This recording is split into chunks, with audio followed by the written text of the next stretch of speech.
Le numéro qui nous intéresse ce soir, donc, c'est celui du printemps et qui est consacré à ce qu'on a appelé, alors on a cherché un titre, le pivot russe, c'est-à-dire à l'analyse de tout ce qui est aujourd'hui en pleine actualité, le retour de la Russie et l'importance et l'influence de la Russie au Moyen-Orient.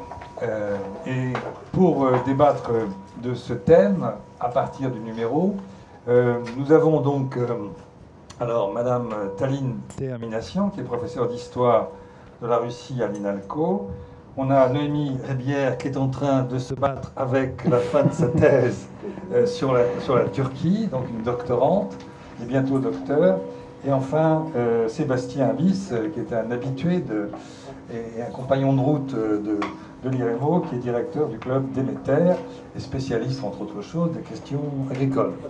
Voilà, donc on va faire comme on le fait habituellement, c'est-à-dire chacun va parler environ un quart d'heure, et ensuite, donc autour de 7h15, 7h30, le débat est ouvert avec la salle. Le plan que nous avons choisi, c'est d'abord peut-être une vision un peu globale, avec Madame Termination, qui va nous parler de la politique de la Russie à l'égard du Moyen-Orient, et dans le cadre évidemment de son retour sur la scène mondiale en tant que grande puissance. Puis ensuite, on sera plus sectoriel, les énergies d'un côté, et ensuite les questions agricoles avec Sébastien Abyss. Voilà le schéma. Vous avez des micros, la parole est à vous. C'est le droit d'aînesse. Vous m'entendez avec le nouveau Oui, c'est même très efficace, vous allez voir. Très bien. C'est le mien qui ne marchait pas. Ouais. C'est pas important. Je vous remercie pour cette invitation. C'est la deuxième fois que je viens à l'IREMO en l'espace de 2 ans, je crois, pour évoquer toujours le même thème, la question du retour, entre guillemets, de la Russie au Moyen-Orient. Mais maintenant, elle est tellement revenue, oui, je pense que la question du retour n'est même plus vraiment à discuter. Donc, disons, pour introduire cette séance, d'abord, je crois qu'il faut féliciter les deux rédacteurs, enfin les deux directeurs de ce dossier, le Moyen-Orient, le pivot russe, qui sont tous les deux absents. Donc, je ne sais pas très bien où ils sont, ni Éric Burgos et Clément Terme, qui ont pris apparemment l'initiative de rédiger ce dossier auquel nous avons apporté chacun une contribution, la mienne étant fort modeste d'ailleurs, puisqu'il s'agit d'un entretien qui comporte un certain nombre de questions, bien entendu, afférentes au sujet, sur la question de la présence russe au Moyen-Orient. Alors, la question du retour, en fait, je peux peut-être l'évoquer d'une manière un peu personnelle. Je l'avais déjà dit dans la conférence il y a 2 ans. Moi, quand j'étais doctorante, comme vous, il y a maintenant quand même pas mal de temps, j'ai fait une thèse sur la politique soviétique au Moyen-Orient. On était au milieu des années 90 et à cette époque, la Russie n'avait plus de présence internationale, enfin, tellement peu d'ailleurs qu'on pensait que l'histoire était finie, souvenez-vous. Et donc, j'avais un sujet de thèse qui était totalement en dehors de l'esprit du temps, puisque je m'intéressais à une époque où l'URSS tâtonnait dans différents pays du Moyen-Orient. D'ailleurs, c'était même pas l'époque de la guerre froide qui m'intéressait, mais plutôt les années 20 et les années 30. Mais en tout cas, le moins qu'on puisse dire, c'est qu'à l'époque où j'étudiais ce sujet, il y avait strictement rien dans l'actualité qui puisse se rapprocher de près ou de loin à la présence de la Russie dans le Moyen-Orient et son actualité. Donc, c'était pas du tout un sujet à la mode.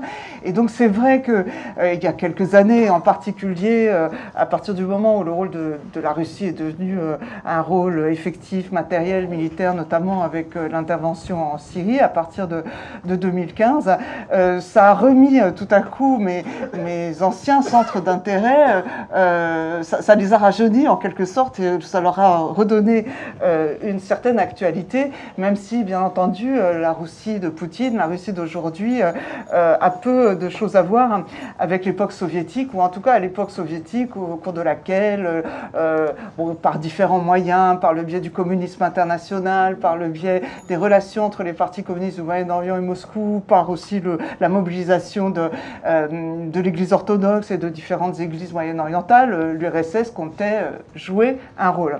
Donc aujourd'hui, c'est voilà ce sujet de nouveau à la mode, et justement l'une des premières questions que me posaient Clément Terme et Éric Burgos, c'était la question de savoir en quoi le discours sur les valeurs russes aujourd'hui donc a modifié la politique de la Russie au Moyen-Orient après la chute de l'URSS, parce qu'en effet, bon, vous savez sans doute qu'après la chute de l'URSS, donc en 1991, en termes d'idéologie, ça a été une véritable révolution copernicienne. Tout le monde connaît cette parole de Vladimir Poutine, mais enfin peut-être qu'il faut quand même le rappeler. Donc la chute de l'URSS a été la plus grande catastrophe géopolitique du XXe siècle. Et donc c'est une déclaration qui, dans l'esprit de Poutine, au moment où il l'a faite, avait plutôt une portée de politique intérieure, puisqu'en fait, au moment où il l'a fait, des millions de Russes vivaient en dehors désormais des frontières de la Fédération de Russie. Mais ce qu'il entendait aussi, c'était sa dimension internationale, c'est-à-dire le bouleversement de l'ordre traditionnel bipolaire de la guerre froide. Mais aussi parce que les années 90, comme j'y ai fait allusion tout à l'heure, ont été ces années sombres de l'époque Yeltsin, ont été ces années de retrait de la Russie de la scène internationale et partant aussi, bien sûr, de la scène moyen-orientale. Même si, en même temps, il faut bien rappeler, pour avoir une vue très surplombante, que dans les années 80, la politique moyen-orientale de l'URSS était déjà plus brillante, puisque la guerre d'Afghanistan a été finalement l'une des multiples causes de la chute de l'Union soviétique, pour aller vite. Donc ça a été aussi l'un des terrains de la chute de l'URSS. Donc, effectivement, d'une manière générale, on peut dire que s'il y a modification des valeurs aujourd'hui, et en particulier dans le discours poutinien, c'est qu'en effet, on a l'impression, en tout cas moi j'ai l'impression, je ne sais pas ce qu'il en est pour le public, qu'on a assisté dans la dernière décennie, et en particulier dans les 5 dernières années, à une espèce de grande modification des valeurs entre l'Occident et la Russie. Alors, je voudrais m'expliquer. Qu'est-ce que j'entends par grande modification des valeurs? C'est-à-dire qu'en fait, là où autrefois, par exemple, au Moyen-Orient, l'URSS jouait assez volontiers la carte de la subversion, mobilisait par le biais de ses militants communistes ou par le biais des agents secrets, du KGB ou que sais-je encore, enfin, cherchait à pénétrer certains États du Moyen-Orient, enfin, menait des opérations de déstabilisation, ou peut-être pas d'ailleurs, parce qu'il y avait aussi des politiques de coopération bilatérale. Il ne faut pas non plus être trop schématique, mais enfin, en tout cas, là où l'URSS autrefois jouait quand même, malgré tout, globalement, le rôle de la puissance un petit peu perturbatrice, la Russie d'aujourd'hui, elle, est devenue une puissance conservatrice. Et c'est ce que j'avais expliqué il y a 2 ans ou 1 an lorsque j'étais venu ici. Enfin, c'est une formule d'ailleurs qui ne m'appartient pas. La Russie poutinienne est en quelque sorte une puissance néo-westphalienne qui, au Moyen-Orient en tout cas, travaille ou intervient non pas pour conserver les États en place, en tout cas conserver les frontières des États en place, même si les frontières de ces États n'ont pas été tracées de toute éternité, mais enfin au moins au début du XXe siècle, au moment des accords Sykes-Picot, au lendemain de la Première Guerre mondiale, etc. Donc selon moi, la Russie poutinienne devient donc une puissance conservatrice, là où l'Occident, cette fois-ci, qui autrefois était plutôt conservateur, devient, à mon sens, enfin l'Occident ou une partie de l'Occident, devient au contraire une force de subversion à son tour, c'est-à-dire donc cherchant à donner dans ce que les Russes appellent le commerce de changement de régime. Donc moi, c'est mon point de vue, j'imagine que ça peut ouvrir des bases, ouvrir certaines discussions. Mais en tout cas, ce qui est sûr, c'est que le Moyen-Orient est redevenu quelque chose qui est proche, à l'étranger proche de la Fédération de Russie. Et donc encore une fois, cette qualité de puissance néo-westphalienne me semble très intéressante. Alors pour cela, elle mobilise toutes sortes de moyens. Je ne veux pas rentrer dans les détails détails de... Bon, enfin, d'ailleurs, tout est dans l'interview, tout est dans l'interview, mais enfin, on a... j'ai trouvé que des questions intéressantes m'ont été posées à la fois sur le rôle de l'Église orthodoxe russe aujourd'hui, sur le rôle de l'orientalisme russe aujourd'hui, la façon dont il est mobilisé dans tout le champ d'expertise de la Russie concernant la zone moyen-orientale.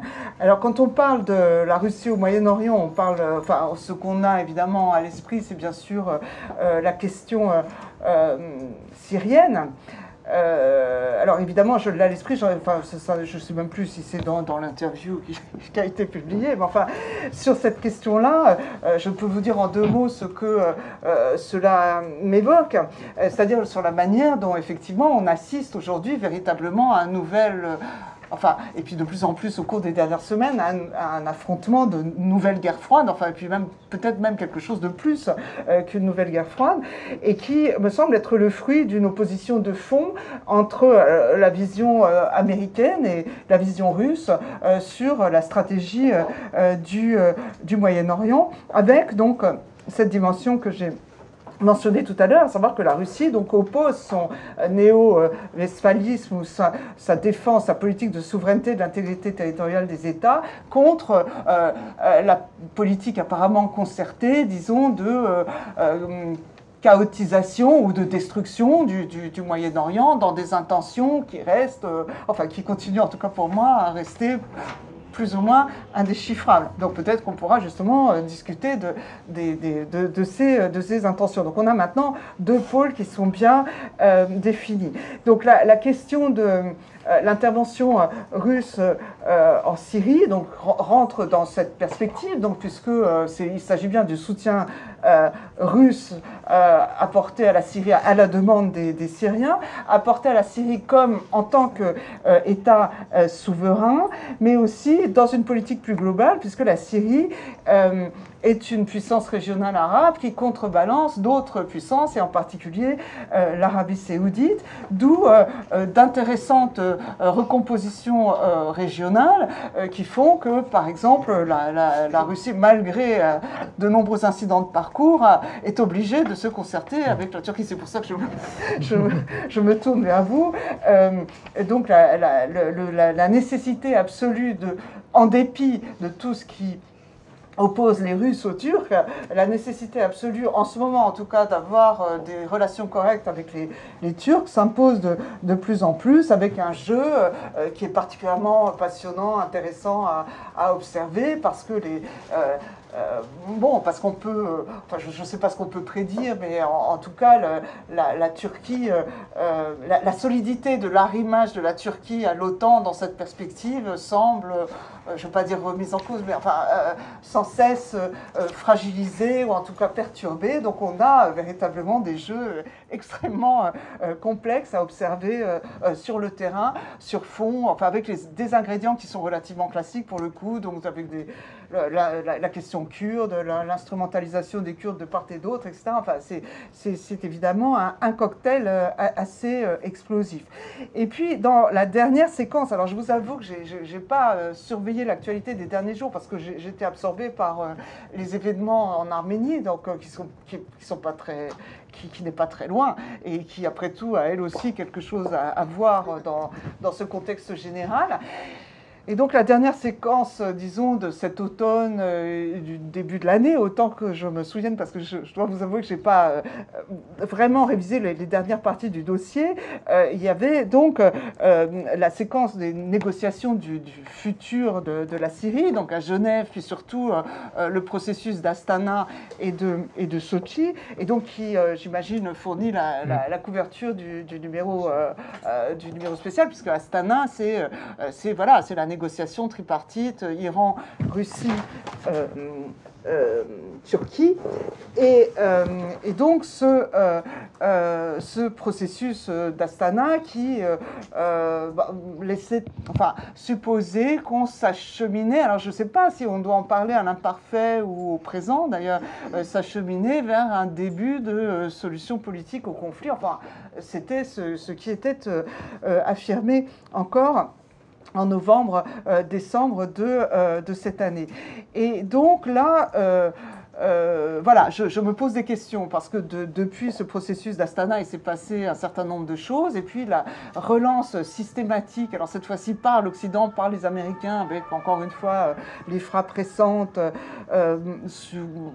avec des motifs d'intervention dont je n'ai pas encore saisi les clarifications, bon, la question des armes chimiques, peu importe, en tout cas, alors qu'on semblait s'acheminer, disons, vers ce qu'on appelait encore une victoire russe en Syrie cet hiver, on est de nouveau dans une séquence chaotique de relance de la guerre. Alors, cette fois-ci par le camp occidental, laquelle relance est quand même très bien identifiée par les Russes depuis un moment, parce que les responsables russes observent depuis plusieurs mois que Washington n'a pas l'intention de quitter le terrain, qu'ils font par tous les moyens essayer de relancer la guerre et même, disait...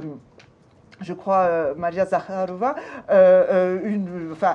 déploie tous les moyens pour relancer une politique d'occupation en Syrie, disait-il, déstabilisation, etc. Donc on revient de nouveau, on est de nouveau dans un contexte, moi, qui me paraît très confus, ou peut-être qu'on pourra apporter quelques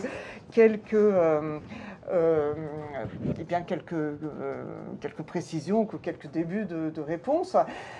Voilà. Alors ensuite, la politique de soutien à la Syrie, elle peut être aussi plus largement décrite comme la reprise. C'était en fait le sujet de ma thèse, de la poursuite de la politique de soutien aux minorités du Moyen-Orient, parce qu'après tout, la Syrie de Assad, c'est la Syrie des Alaouites, et que donc on peut interpréter, regarder de plus près la poursuite de cette politique des minorités qui était déjà en place à l'époque soviétique depuis très longtemps, et qui, au XXe siècle en tout cas, et qui a fait sa réapparition dans un contexte totalement renouvelé.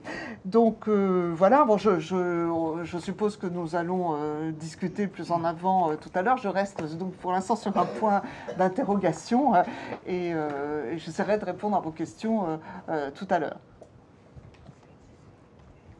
Bien, merci. Bon, je crois que ça suscite effectivement pas mal de questions, notamment dans les relations entre les États-Unis et la Russie, et ce qui se passe en ce moment dans les prochains jours, prochaines semaines, risque de nous conduire vers des affrontements dont on pourra peut-être discuter tout à l'heure. Mais avant de débattre tous ensemble, je laisse la parole donc à Noémie Rébière, qui est, comme c'est indiqué ici, doctorante à l'Institut français de géopolitique, et qui va vous parler, comme c'est aussi indiqué ici, et je suis désolé pour le torticolis que certains d'entre vous vont avoir en regardant sur votre droite, les relations russo-turques à la lumière des enjeux énergétiques. Voilà, vous avez un quart d'heure pour nous parler de ce sujet, carte à l'appui, si j'ai bien compris. C'est ça. Alors j'ai joué le jeu, j'ai même fait un PowerPoint, etc. Je vais essayer d'être concise, parce qu'il y a donc beaucoup d'informations dans cet article, et donc je vais essayer un petit peu de résumer, de schématiser un petit peu les informations, et vous pourrez avoir tous les détails dans l'article, dans le numéro. Alors tout d'abord, merci pour l'invitation. Je suis ravie d'être à l'IREMO pour le lancement du dernier numéro de Confluence sur le thème Moyen-Orient, le pivot russe. Je vais dire un petit mot de la part d'Éric Burgos, qui a co-dirigé ce numéro avec Clément Terme et qui m'a chargé de vous transmettre ses profonds regrets de ne pas pouvoir être parmi nous aujourd'hui.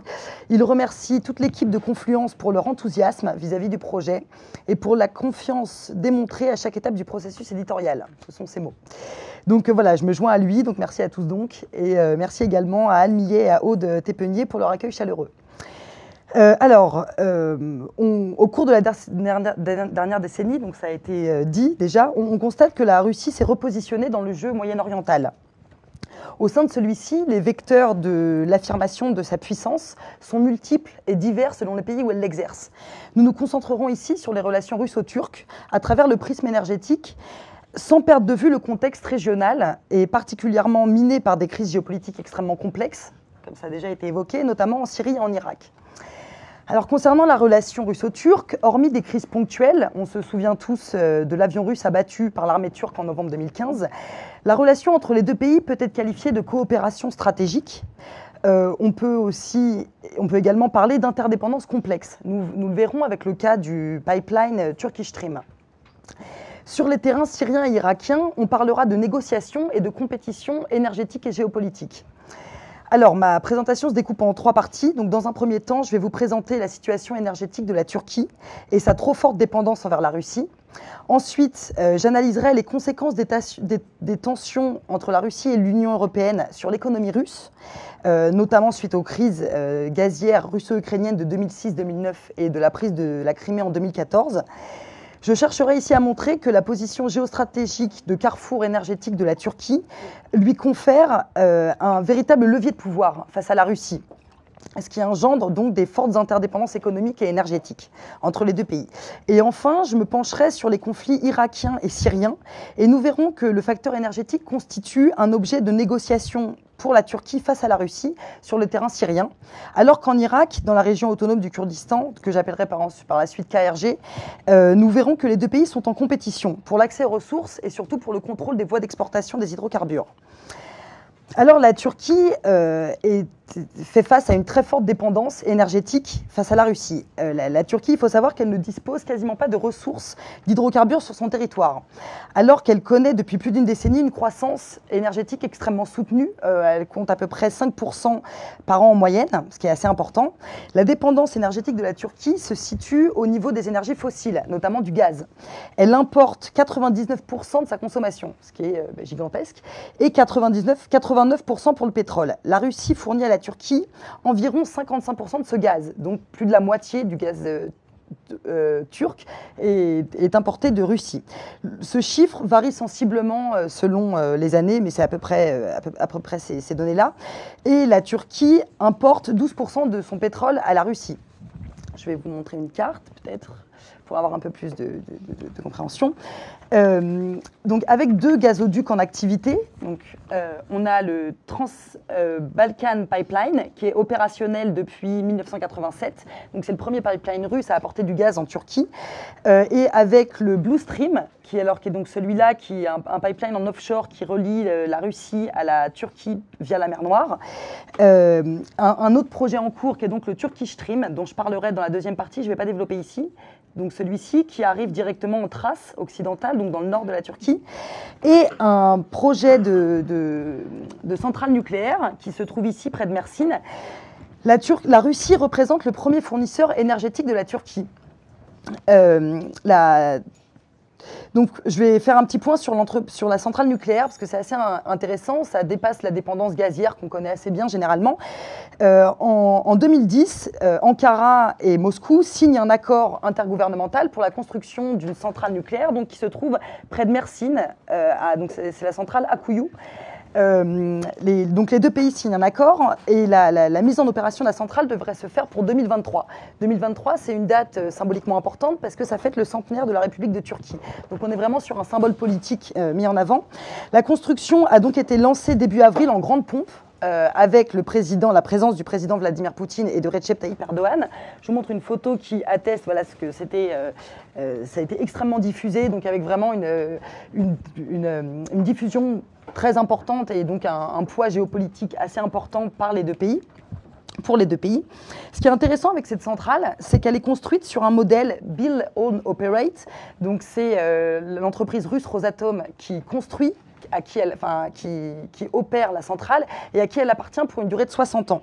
La centrale nucléaire produit 35 milliards de kilowattheures par an, ce qui représente environ 10% de la consommation électrique turque. Donc c'est assez important pour un pays qui est extrêmement dépendant aux importations d'hydrocarbures. Ça va permettre un petit peu de diminuer cette dépendance aux hydrocarbures. L'entreprise nationale d'électricité turque TH devra racheter à l'entreprise russe Rosatom l'électricité produite par la centrale. Donc on voit ici que ce projet de centrale nucléaire augmente encore la dépendance énergétique de la Turquie envers la Russie, mais cette fois pas au niveau du gaz ou du pétrole, mais au niveau de sa consommation d'électricité et aussi au niveau du savoir technique et technologique que cette centrale représente, parce qu'elle est construite par les Russes. Donc c'est véritablement une vraie vitrine politique. Deuxièmement, je vais vous parler du cas du pipeline Turkish Stream. Donc je reviens sur la carte précédente. Alors c'est ce pipeline-là qui est donc pour l'instant en projet, hein, je le fais resuivre. On va voir avec le cas de ce pipeline qu'on est face à des convergences stratégiques entre la Turquie et la Russie, mais aussi vers des interdépendances économiques et géopolitique. La Russie se trouve actuellement dans une situation de dépendance économique et stratégique assez forte envers la Turquie, en dépit de ce qu'on pourrait voir comme ça à première vue. C'est donc pourquoi je parle d'interdépendance. La crise économique de 2008, les sanctions occidentales touchant les secteurs stratégiques suite à la crise de la Crimée en 2014 et la chute des cours du pétrole ont lourdement affecté l'économie russe. Celle-ci repose majoritairement sur sa rente d'hydrocarbures et notamment sur ses exportations vers les marchés européens. En 2016, l'énergie représentait 57% des exportations de la Russie et 80% de ces exportations énergétiques étaient destinées à l'UE, aux Balkans et à la Turquie. Or, depuis les années 2000, donc à la suite des crises russo-ukrainiennes de 2006, 2009 et 2014, la stratégie européenne de sécurité énergétique se pose dans un paradigme défensif face à la Russie. En effet, les projets de gazoducs russes qui contournent le territoire ukrainien sont systématiquement soumis à des blocages de la Commission européenne, notamment avec le projet du Nord Stream 2, le doublement du Nord Stream 1, qui relie directement la Russie à l'Allemagne via la mer Baltique, et avec le projet South Stream, celui-ci, qui arrivait en Bulgarie. Le projet Nord Stream divise complètement les États membres au sein de la Commission européenne. Et le projet South Stream, qui entrait donc sur le territoire européen par la Bulgarie, a été annulé pour des raisons de non-conformité à la législation européenne. Ce South Stream a été remplacé par le Turkish Stream, donc c'est là où la position géostratégique de la Turquie rentre en jeu. Donc au lieu de passer par la Bulgarie, maintenant on propose un nouveau projet qui entre en Thrace occidentale, donc dans le nord de la Turquie. Dans ce contexte où l'UE cherche à réduire ses importations de gaz russe, la Turquie représente un marché énergétique d'autant plus attractif, parce que notamment c'est le deuxième acheteur de gaz après l'Allemagne, à la Russie, et aussi un partenaire économique non négligeable. Avec, en 2014, le volume des échanges économiques atteignait les 30 milliards de dollars. Donc c'est un partenaire assez important. Donc la Turquie, comme hub énergétique aux portes de l'Union européenne, hein, on voit vraiment ici sa position géographique, permet à la Russie d'approcher les marchés européens grâce à ce projet Turkish Stream, sans être directement soumis à la législation européenne. Si vous voulez, on pourra développer dans les questions, comme ça a été le cas avec le South Stream. Donc voilà, ainsi donc on comprend vraiment ici que la position géostratégique de la Turquie et surtout ses velléités de devenir un hub, donc c'est vraiment un centre d'échange énergétique régional, constitue un véritable levier de pouvoir face aux géants gaziers russes pour atteindre les marchés européens. Je ne vais pas rentrer dans les détails. Entre 2015, à la suite de la chute, à la suite de l'abattement de l'avion russe, il y a eu un gel des projets énergétiques en cours, donc la centrale nucléaire et le gazoduc Turk Stream. En juin 2016, puis en juillet 2016, les relations entre la Russie et la Turquie se sont réchauffées suite au coup d'État notamment, où la Russie a vraiment apporté un véritable soutien diplomatique à la Turquie. Donc le projet a été annulé puis relancé. Donc aujourd'hui, en 2018, en janvier 2018, il semble que le projet du Turkish Stream est bien avancé. Dans une déclaration officielle, les compagnies en charge de la construction du pipeline déclaraient que la partie offshore, donc c'est la partie dans la mer Noire, était quasiment aboutie. Et que les parties onshore, donc c'est les parties sur terre en Russie et en Turquie, allaient bientôt commencer. Je passe à la troisième partie, donc sur les terrains syriens et irakiens, et on va voir que le Turkish Stream a aussi servi de négociation, notamment en Syrie. Donc sur les terrains d'opération syriens et irakiens, nous sommes face à des interdépendances extrêmement complexes entre les enjeux géopolitiques, militaires et énergétiques. Donc je vais essayer d'être le plus clair possible, et on pourra après développer pendant le débat. La situation chaotique qui règne actuellement en Syrie et en Irak, donc malgré la récente défaite de l'État islamique, par la coalition internationale, ouvre la voie à de nouveaux conflits entre les différentes forces en présence pour la future gouvernance donc, des territoires, le contrôle des ressources d'hydrocarbures et ses voies d'exportation. En effet, la résurgence de la question kurde, les velléités d'autonomie des Kurdes de Syrie et la tenue d'un référendum sur l'indépendance du Kurdistan irakien, organisé par Massoud Barzani en septembre 2017, ont ravivé les craintes de la Turquie de voir son intégrité territoriale remise en cause par la minorité kurde de Turquie. Nous verrons que sur le terrain syrien, donc, l'intervention militaire turque à Afrin contre les Kurdes de Syrie répond à une négociation entre la Russie, qui est la puissance militaire incontournable en Syrie, et le gouvernement turc. Donc, on assiste, donc en juin 2016, on assiste à une reprise des relations russo-turques et à un certain alignement de la politique étrangère de la Turquie sur la position du gouvernement russe concernant le maintien de Bachar al-Assad au pouvoir. En particulier, les deux interventions militaires turques en 2016 et en 2018 dans les régions kurdes de Syrie ont bénéficié de la bénédiction de la Russie. Selon les observateurs sur place, le gazoduc Turkish Stream constituait l'un des principaux facteurs de la négociation, enfin en tout cas un facteur assez important. En effet, les constructions des parties terrestres donc du gazoduc, donc en Russie et en Turquie, ont reçu le feu vert d'Ankara peu de temps après que Moscou ait consenti à l'opération turque à Afrin en Syrie.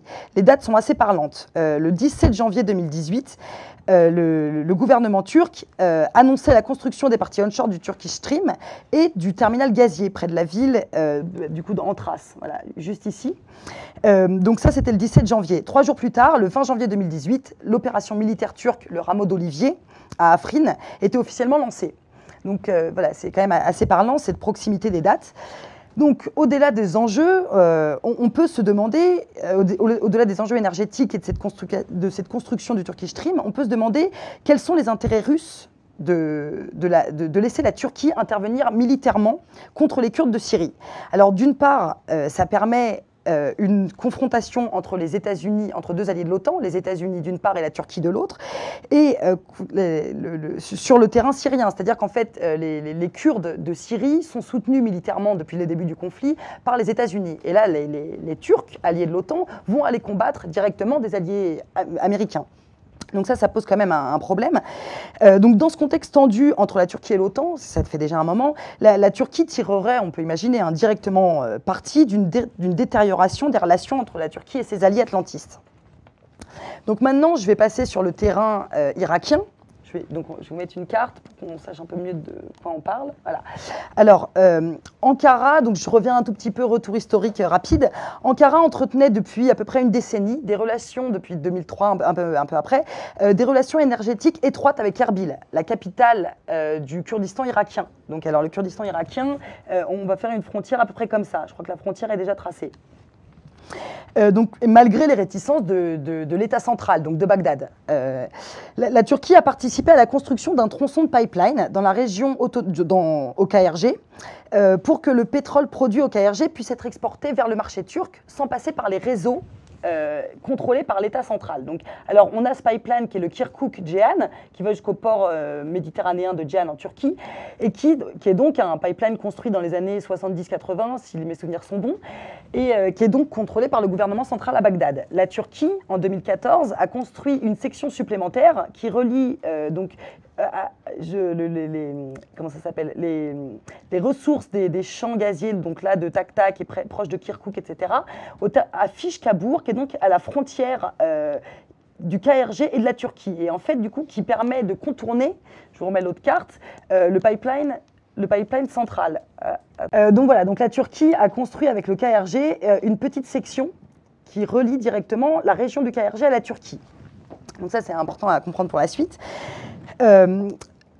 Donc il y a eu des relations assez fortes. Lorsque l'annonce du référendum, lorsque le référendum pour l'indépendance du Kurdistan irakien a été annoncé par Massoud Barzani, la Turquie a menacé le KRG de limiter, en fait, d'arrêter les exportations de pétrole vers son territoire. À ce moment-là, la Russie a apporté un soutien politique et financier aux Kurdes d'Irak. Et en juin 2017, avec la signature d'un accord de plusieurs millions de dollars avec le gouvernement du KRG, l'entreprise russe Rosneft s'est engagée à développer des champs d'hydrocarbures situés dans les régions kurdes d'Irak, donc voilà, toujours dans le nord. L'entreprise Rosneft s'est aussi engagée à construire un gazoduc d'une capacité de 30 milliards de mètres cubes, donc ce qui est assez important, qui permettrait au KRG d'exporter ses ressources gazières à destination des marchés européens. Le projet a été lancé, donc c'est souvent d'abord très symbolique au niveau géopolitique, le lancement d'un projet de ce type. En octobre 2017, donc juste après la tenue du référendum, qui était en septembre 2017, Rosneft a annoncé le rachat de l'oléoduc qui raccorde le KRG à la Turquie, donc celui-ci. pour à peu près 1,8 million de dollars. Donc là, il se pose directement en compétition avec la Turquie, qui s'était positionnée au sein du Kurdistan irakien. Donc on constate que la Russie renforce ainsi sa présence sur le marché énergétique irakien, bien sûr, et ça permet aussi d'être un levier de pouvoir vis-à-vis du gouvernement central irakien, donc de Bagdad.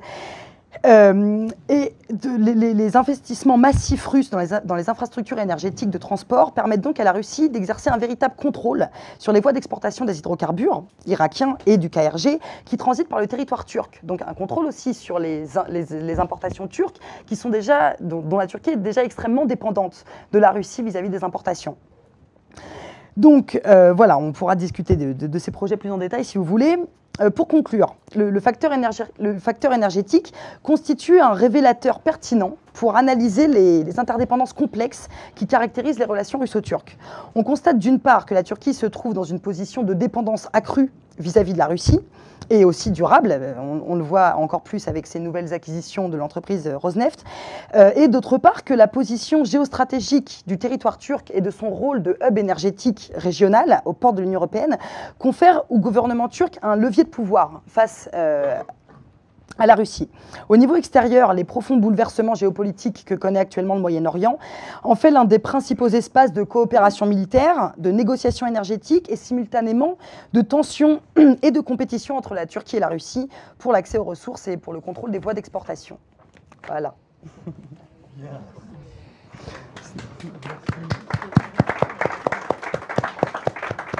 On savait que les questions là-bas étaient compliquées, mais à l'entendre, ça va être encore davantage. On en parle souvent, on en parle peu souvent, je veux dire, et c'est extrêmement important. Bien, donc merci beaucoup, Noémie Rédière. Et là, on va donner la parole à Sébastien Abyss, qui va. Je reprends le titre de ton article, c'était des céréales russes au menu, tout en sent pas un menu, au menu géopolitique du Moyen-Orient. Vas-y.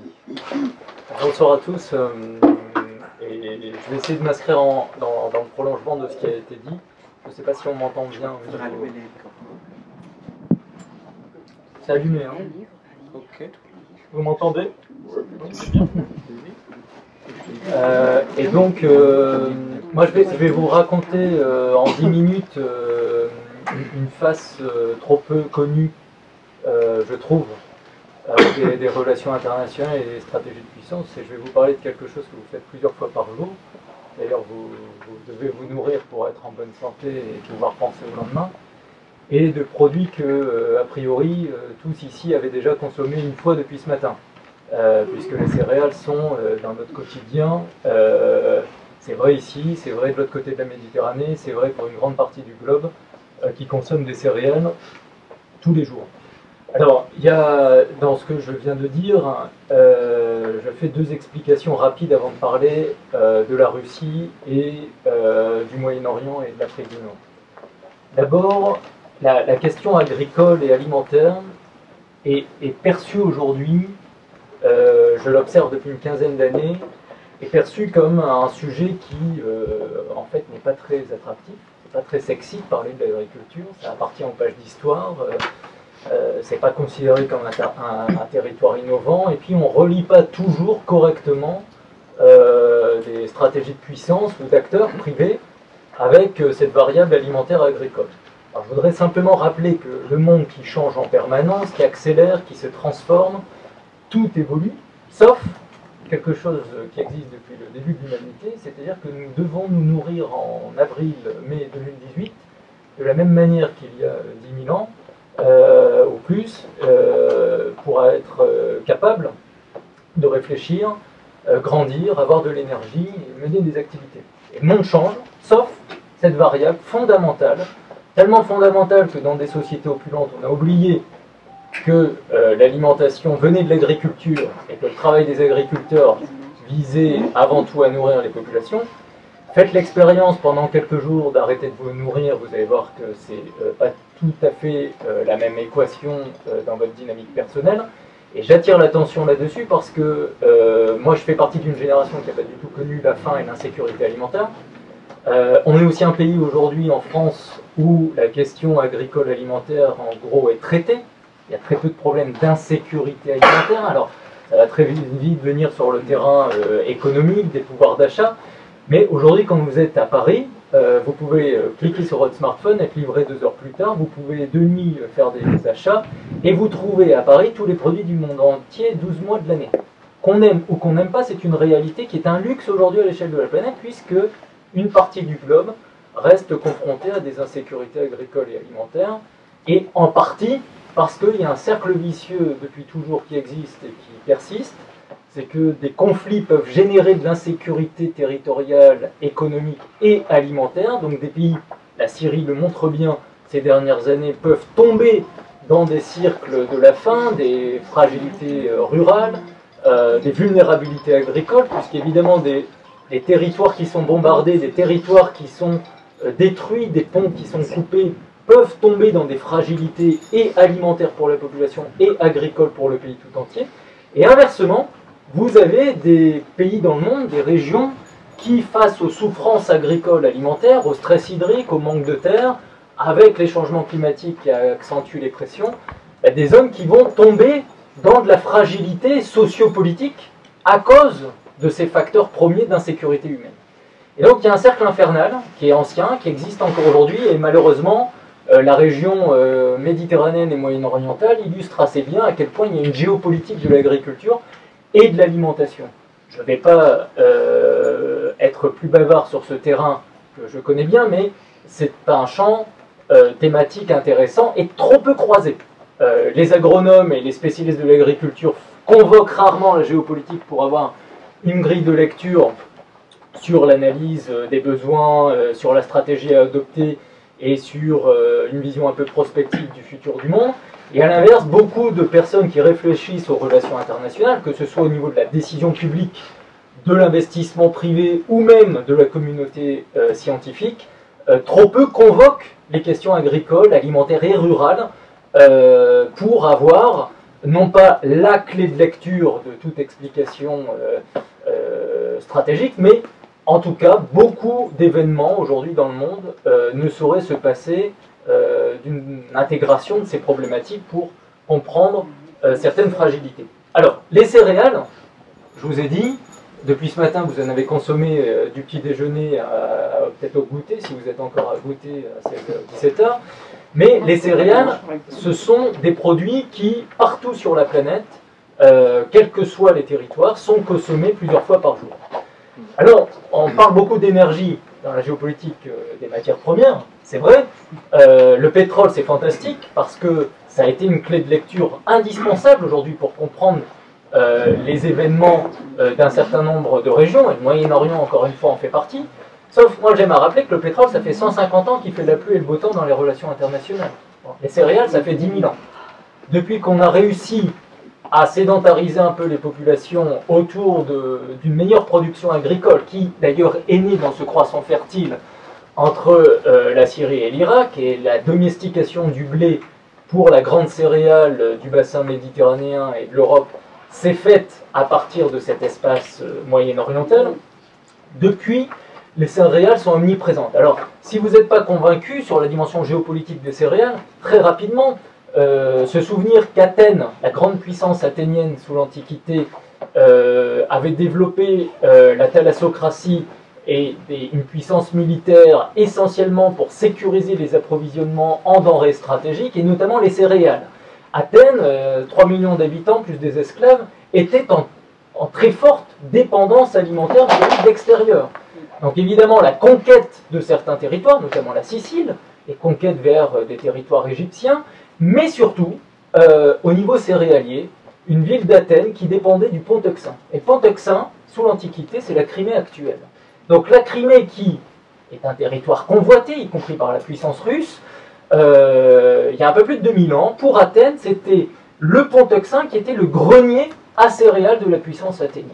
Si on va un peu plus loin, un peu plus tôt pour nous, dans l'histoire, Rome dépendait des céréales d'Afrique du Nord, avec le service de Lanone, pour sa couverture alimentaire. Et du pain et des jeux, c'est pas juste une formule qui était lancée à l'époque pour expliquer l'occupation des populations romaines. On sait que ventre fin, ventre plein c'est pas du tout la même correspondance par rapport à la maîtrise du pouvoir sur les sociétés et par rapport aux revendications des sociétés par rapport aux gouvernants. Donc les liens entre gouverner et gouvernants ont toujours été assez centraux autour de l'alimentation et des céréales.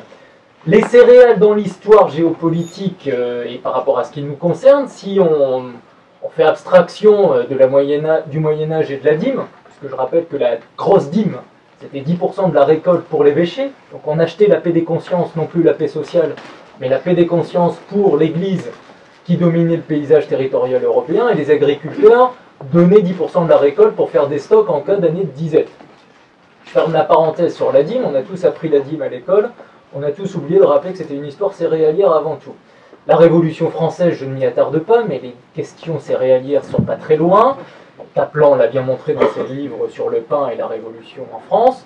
Mais si on regarde la Seconde Guerre mondiale, le pacte de Barbarossa, qui est rompu par l'Allemagne nazie, avec développement à partir de 1941 d'un front à l'Est par l'Allemagne, répond à un traumatisme profond chez les nazis d'avoir perdu la Première Guerre mondiale, non pas uniquement, mais en partie, à cause de la fragilité agricole et alimentaire de la puissance allemande. Et donc dans le logiciel nazi de conquête à l'Est, il y avait certes la conquête d'un espace vital, le Lebensraum, qu'on a tous bien en tête, mais il y a un sous-plan qui s'appelle l'Hungerplan, et l'Hungerplan a motivé pour beaucoup la décision de rompre l'accord avec Staline. Et pour Berlin, la question était de pouvoir conquérir les terres fertiles de l'Europe de l'Est, et notamment celles tout autour de la mer Noire, pour permettre au Reich, pour permettre à l'armée allemande de continuer à avoir l'énergie vitale pour mener le combat.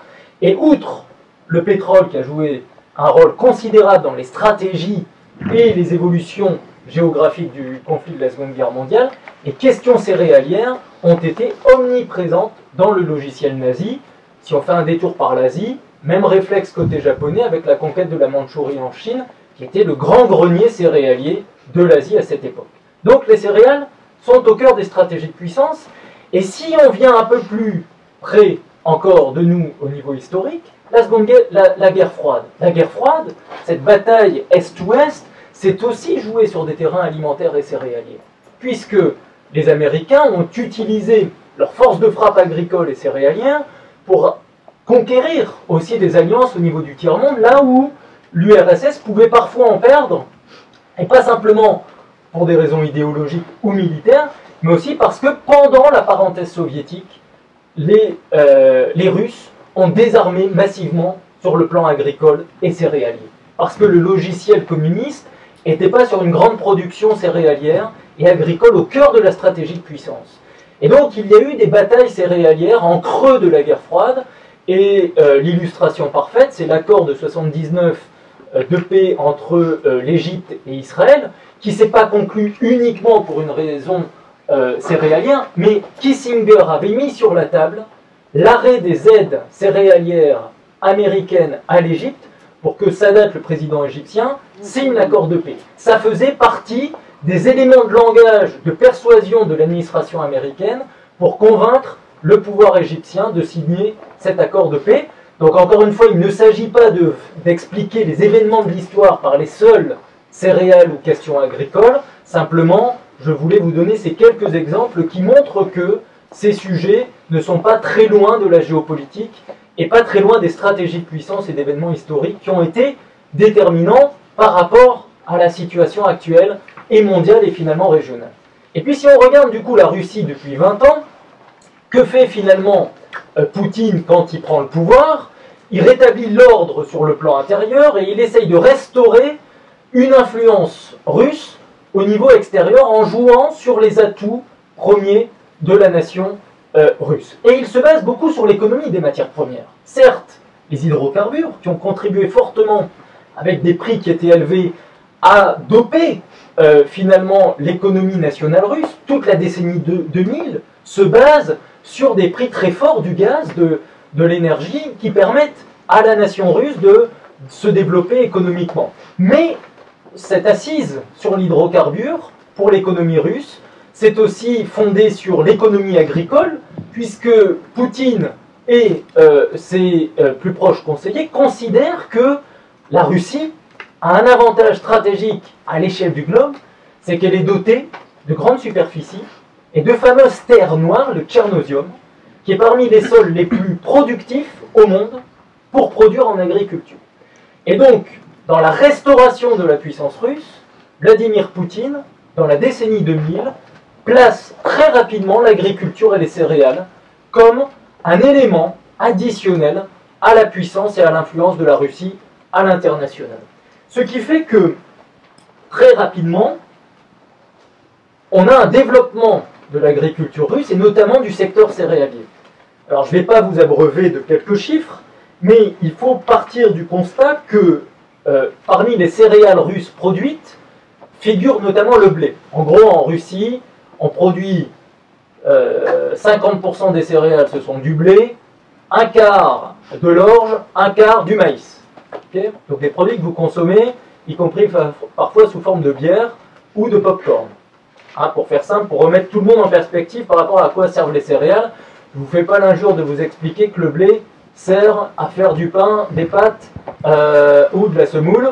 Mais donc, ces céréales différentes entre elles n'ont pas les mêmes finalités. Par contre, vous comprenez qu'on parle de produits de grande consommation de masse. La Russie en blé, qui est sa céréale phare, produisait en moyenne entre 30 et 50 millions de tonnes de blé au début de la décennie 2000, ce qui est considérable.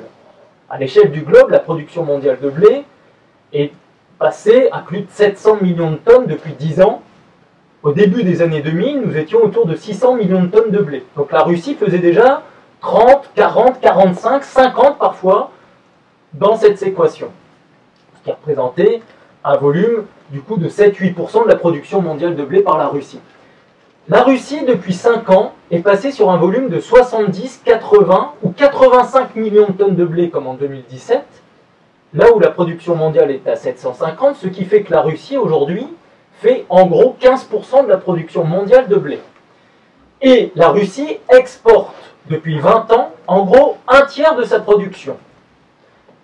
Ce qui fait que le volume à l'export de la Russie augmente mécaniquement avec l'augmentation des récoltes et des productions, et que comme parallèlement les États-Unis, qui pendant toute la guerre froide, en gros du New Deal des années 30 à la fin de la décennie 2000, les Américains occupent la première place mondiale de l'exportation de blé pendant 80 ans. C'est la puissance dominante à l'export de blé.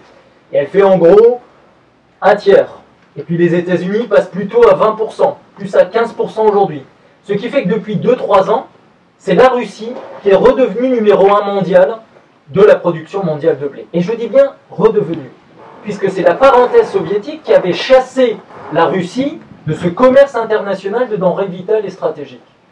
La Russie, blanche, de la moitié du 19e siècle à la révolution bolchevique en 1917, la Russie faisait à peu près la moitié des exportations mondiales de blé. Donc quand des pays, à la fin du 19e siècle, au début du 20e, achètent du blé sur le commerce international, sur les marchés, a priori ils achètent du blé russe. Et donc il y a une parenthèse soviétique extrêmement importante parce qu'elle est géopolitique, ça a été dit par les interventions précédentes, avec tout ce que ça signifie depuis la fin de cette parenthèse.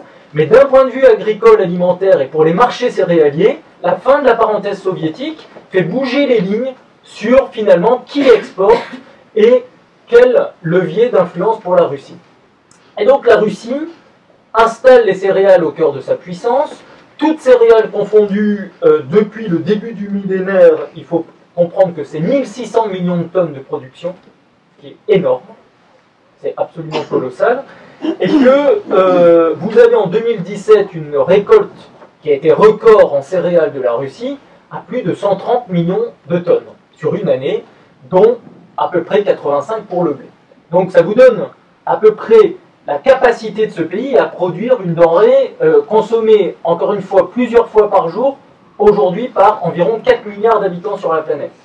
Le blé n'est pas la céréale la plus dominante en production, le maïs y est davantage produit, mais en consommation et en commerce, le blé est extrêmement dominant pour une raison simple, c'est que le blé, qui permet de faire du pain et des pâtes, sa consommation augmente avec l'urbanisation dans le monde, y compris parce qu'il est plus simple de mettre un sandwich dans son cartable qu'une boule de riz, et que la praticité du blé et du pain fait que c'est un produit populaire qui marche avec l'urbanisation du monde.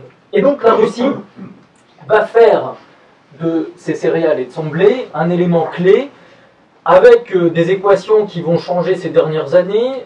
Je vous rappelle l'année 2010-2011 de graves sécheresses et incendies dans les campagnes russes à cause des températures élevées, qui font que Poutine décide à l'époque de mettre en place un embargo sur les exportations de blé russe, pour protéger bien sûr d'abord la consommation intérieure, réflexe que tous les pays dans le monde font, c'est-à-dire que vous produisez d'abord pour nourrir votre population. Et donc pour ne pas se mettre à dos la population russe, la récolte étant terriblement dégradée lors de la campagne 2010-2011, Poutine met un embargo. Et il le fait sans être à rebours de la législation internationale, puisque l'entrée de la Russie à l'OMC n'est effective qu'en 2012. Et donc, malgré les critiques de certains pays importateurs par rapport à l'embargo russe, ils ne sont pas en travers de la législation internationale. Il n'est pas contraire aux accords de l'OMC dans lesquels maintenant la Russie est placée depuis 2012. Ça a une grave conséquence, cet embargo de 2010-2011, sur un pays du Moyen-Orient qui est le premier pays importateur de blé de la planète, qui s'appelle l'Égypte. L'Égypte, c'est 12 millions de tonnes de blé achetées tous les ans sur les marchés. Et en 2010-2011, vous vous souvenez qu'en Égypte, il s'est quand même passé des choses, d'un point de vue sociopolitique. Il y a eu une inflation alimentaire considérable, et notamment sur le prix du pain, qui explique, compte tenu de la place particulière aussi de ce produit dans la consommation quotidienne des populations, que la cherté soudaine du prix du pain dans la rue égyptienne, encore une fois, n'a pas expliqué à lui seul les turbulences sociopolitiques que ce pays a connues, évidemment, cette année-là, mais ça a été un facteur catalyseur pour générer, encore une fois, de la frustration, de la colère, puisqu'en gros, vous descendez toujours davantage dans la rue manifester si l'estomac se creuse. Ça, c'est aussi un réflexe un peu automatique dans l'histoire, de voir les populations, finalement, s'il y a le dernier verrou alimentaire qui saute, vous descendez d'autant plus exprimer des colères populaires dans la rue. Donc en Égypte, en 2010-2011, il y a quasiment un doublement du prix du pain pour les ménages égyptiens. En quelques mois, lié à l'embargo russe, parce que l'Égypte achète depuis le début du XXIe siècle 2 tiers à 3 quarts de son blé à la Russie.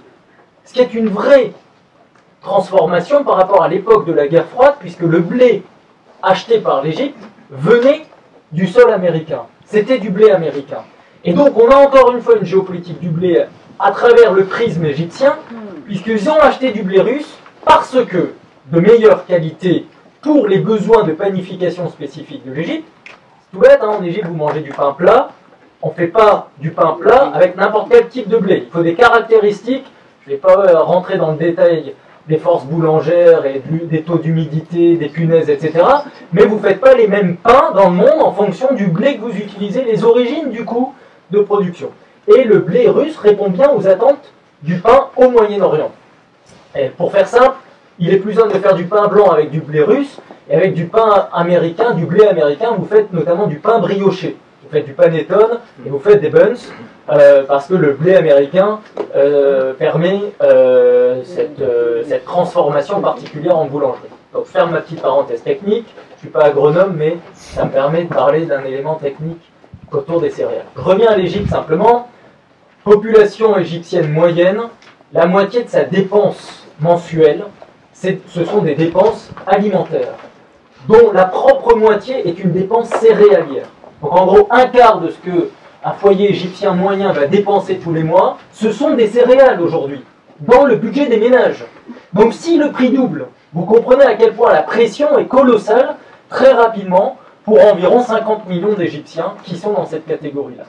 Et donc on voit bien l'extrême sensibilité des céréales et des questions alimentaires dans l'équation finalement sociale et politique, et là où le commerce international a son rôle, puisque quand il y a un embargo, on a très vite de l'agitation, et puis quand le commerce fonctionne, ça permet quand même d'atténuer les tensions. Donc le commerce, sous un angle un peu Montesquieu, peut être un adoucissant aux tensions sociopolitiques parce que on est sur une situation planétaire où, objectivement, le nombre de pays qui produisent et qui exportent diminue, mais le nombre de pays qui produisent, avec de plus en plus de difficultés, parce que rareté de l'eau, désertification, sol rarement arable, accélération du changement climatique, augmentation de la population, instabilité chronique d'un point de vue géopolitique, tous ces éléments qui, d'ailleurs, concernent spécifiquement la Méditerranée et le Moyen-Orient. C'est la région qui est finalement l'illustration des tensions agricoles et alimentaires mondiales, extrêmement illustrative de ces tensions. Finalement, le nombre de pays, le nombre de nations dans le monde qui sont dans cette catégorie où il faut à la fois produire plus en agriculture sur place, mais compter aussi davantage sur le commerce international pour combler les déficits entre l'offre et la demande, ce nombre de pays augmente. Je vais rester sur deux éléments de conclusion. D'abord sur la question de la région moyenne-orientale pour fixer les choses. Du Maroc à l'Iran, en passant par la Turquie, l'Égypte, vous avez 100 millions d'habitants en 1950. C'est 500 millions aujourd'hui, et ce sera 700 millions en 2050. Plus de bouches à nourrir, équation alimentaire complexifiée, et je l'ai dit, nous ne sommes pas dans une région du monde où nous avons trouvé davantage d'eau, davantage de terre, et où le climat, déjà capricieux, ne le devient pas encore davantage. Et d'un point de vue géopolitique, les conflits génèrent de l'instabilité agricole et alimentaire. Ce qui fait que l'Afrique du Nord et le Moyen-Orient, qui comptent pour aujourd'hui 4% de la population mondiale, tous les ans, polarisent 30 à 40% des achats de céréales de la planète. Donc en fait, le grand pôle d'importation de céréales du monde se situe au sud de la Méditerranée et au Proche-Orient. Et donc on a une hyper-dépendance céréalière de cette région, notamment en blé. En gros, une céréale sur deux achetée par ces pays, c'est du blé. Et vous avez, par conséquent, des puissances qui produisent et qui exportent, qui, quand elles le font, regardent en priorité ce marché stratégique. Et donc, les Américains, les Australiens, les Argentins exportent beaucoup de céréales et de blé vers l'espace méditerranéen moyen-oriental, mais les deux grands greniers aujourd'hui de ces pays, c'est à la fois l'Europe, avec la France, qui est un grand pays producteur de blé, et la mer Noire. Je vous parle beaucoup de la Russie, mais c'est vrai aussi de l'Ukraine et du Kazakhstan. Mais la Russie, aujourd'hui, fait 2/3 de son exportation de céréales vers l'Afrique du Nord et le Moyen-Orient. Et alors, depuis 10 ans, non seulement Poutine et les autorités russes, avec les forces économiques russes, ont compris que les marchés à conquérir se situaient dans ces eaux chaudes, qui ont toujours été un leitmotiv dans l'influence russe vers la stratégie de la Russie vers la Méditerranée et le Moyen-Orient. Et donc, l'Égypte a été un marché cible très rapidement dès la décennie 2000, et depuis quelques années, la Russie pénètre les besoins très forts du Moyen-Orient en céréales. Donc c'est vrai sur l'Iran, c'est vrai aussi sur quelques pétromonarchies, c'est vrai avec la Syrie, et il y a eu de l'aide alimentaire russe en céréales très forte depuis 3-4 ans. Il n'y a pas eu uniquement des armes qui ont circulé entre mer Noire et Méditerranée pour aider le partenaire syrien avec le régime Al-Assad. Il y a eu aussi des aides alimentaires en céréales qui ont contribué à l'expression de puissance et d'influence russe vis-à-vis du conflit syrien. Et puis, depuis 2-3 ans, la Russie est en train de marquer très fortement le terrain du Maghreb. Donc, les céréales russes s'exportent de plus en plus sur le Maroc, la Tunisie, ils essayent sur l'Algérie, et depuis 2 ans, la Russie a compris que le marché de demain en très forte croissance, c'est évidemment l'Afrique subsaharienne, où les besoins d'import en céréales augmentent très fortement. Et donc, il y a aussi toute une projection en cours dans la puissance agricole et céréalière russe vers l'Afrique subsaharienne. Alors concrètement, qu'est-ce que ça signifie ? Ça signifie que quand Poutine à des rencontres bilatérales avec des leaders d'Afrique du Nord, du Moyen-Orient ou d'Afrique aujourd'hui, généralement, il y a deux sujets automatiques sur la table, d'un point de vue économie et diplomatie, armement et agriculture et céréales. Les céréales sont toujours le sujet traité dans la diplomatie économique russe vis-à-vis de ces pays et vis-à-vis de cet espace. Medvedev a fait une grande tournée au Maghreb à l'automne, c'était un sujet incontournable. Et la Russie a compris surtout que ces pays étaient structurellement déficitaires, que ces pays avaient des besoins spécifiques, avaient des besoins en quantité de plus en plus forts, avaient besoin de qualité particulière et avaient besoin de réactivité logistique, parce que c'est pas si simple finalement de charger des céréales sur un bateau et de les apporter sur la table d'un consommateur. Entre le travail d'un agriculteur russe et la table d'un consommateur maghrébin ou égyptien, il y a un peu de logistique au milieu. Et la logistique, vous savez que c'est le sujet stratégique de ce siècle. C'est pas pour rien que la Chine a relancé les routes de la soie. C'est à travers la logistique que la compétitivité se gagne, ou que les difficultés géopolitiques peuvent augmenter. Et la Russie, depuis 10 ans, développe fortement sa logistique portuaire tout autour de la mer Noire.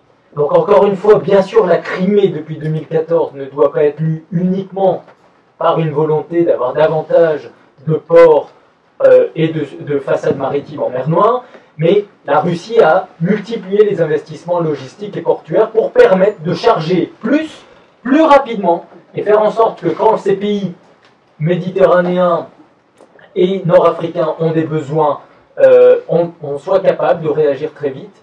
Et la Russie aujourd'hui présente dans les cahiers des charges et dans les appels d'offres en fait un prix hyper compétitif, parce que son coût de production interne est bas, son coût de fret maritime est bas, son chargement logistique est bas, ce qui fait qu'entre une tonne de blé russe aujourd'hui et une tonne de blé française, pour décharger à Casablanca ou au Caire, il peut avoir un écart entre 10 à 30 à 40 $. Donc quand vous achetez 10 millions de tonnes, et que c'est entre 150 et 200 $ la tonne, vous comprenez que comme la facture est déjà particulièrement salée, évidemment, vous regardez les offres tarifaires de près. La Russie a bien compris ça dans son logiciel diplomatique vers le Moyen-Orient. Donc je voulais attirer l'attention dans l'excellent numéro qui a été coordonné par Clément et Eric sur la Russie, sur le fait que les céréales font partie aujourd'hui des atouts de la puissance russe, et notamment vis-à-vis de cette région du monde qui est la région hyper dépendante en céréales, dont nous sommes tous au quotidien dépendants pour continuer à avoir de l'énergie.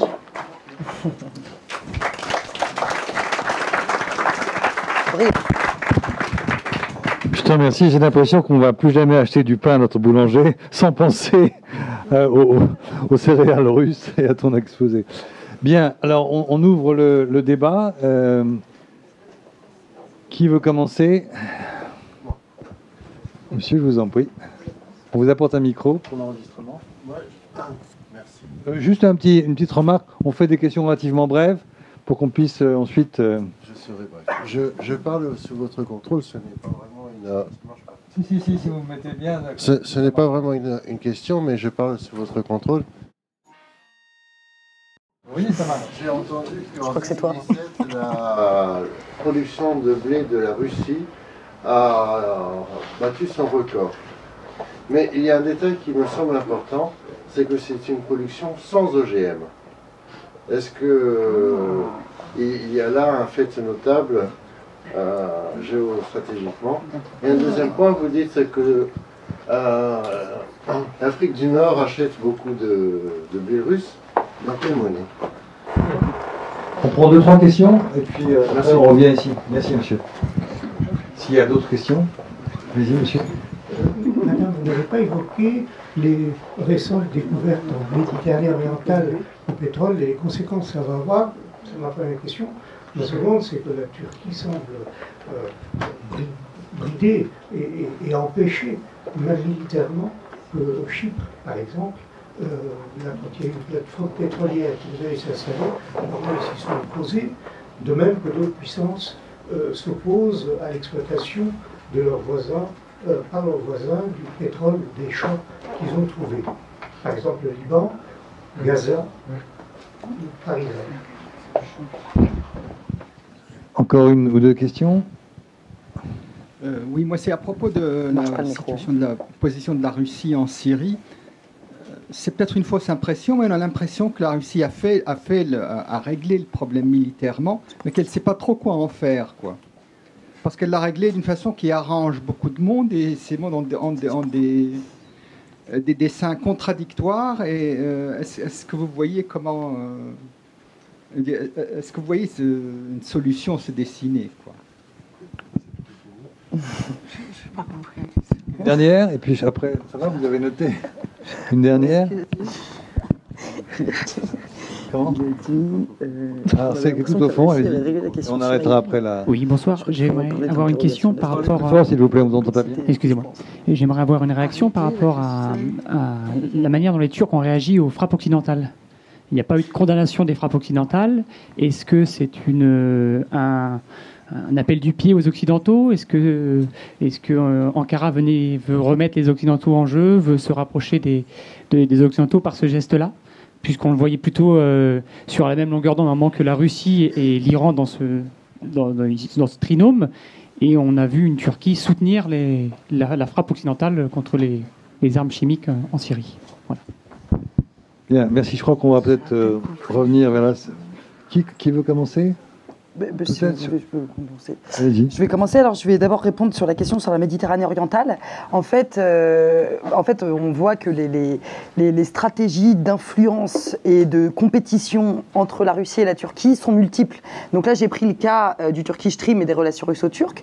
Et j'avais un deuxième cas d'étude, d'ailleurs deux, ce qui était la question syrienne avec la question de l'intervention à Afrin négociée avec le lancement du Turkish Stream, et la question du KRG où on voit que la Russie et la Turquie sont en compétition.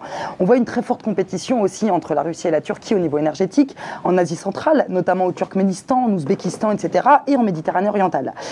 Donc j'ai pas pu, et dans les Balkans, bien entendu, où il y a une très forte compétition aussi pour le contrôle des routes, des voies d'approvisionnement. Donc j'ai pas pu tout traiter dans cet article, dans cette présentation, mais en Méditerranée orientale, effectivement, il y a un énorme enjeu avec les découvertes de gaz offshore, c'est particulièrement du gaz. Donc il y a du gaz au large de Chypre, donc dans la partie Chypre Sud, donc reconnue par l'Union européenne et donc non reconnue par la Turquie. Donc la Turquie refuse que le Chypre commence à produire du gaz parce qu'ils ne sont pas d'accord sur les zones économiques exclusives. Donc les zones économiques exclusives, c'est les frontières maritimes qui sont du coup au-delà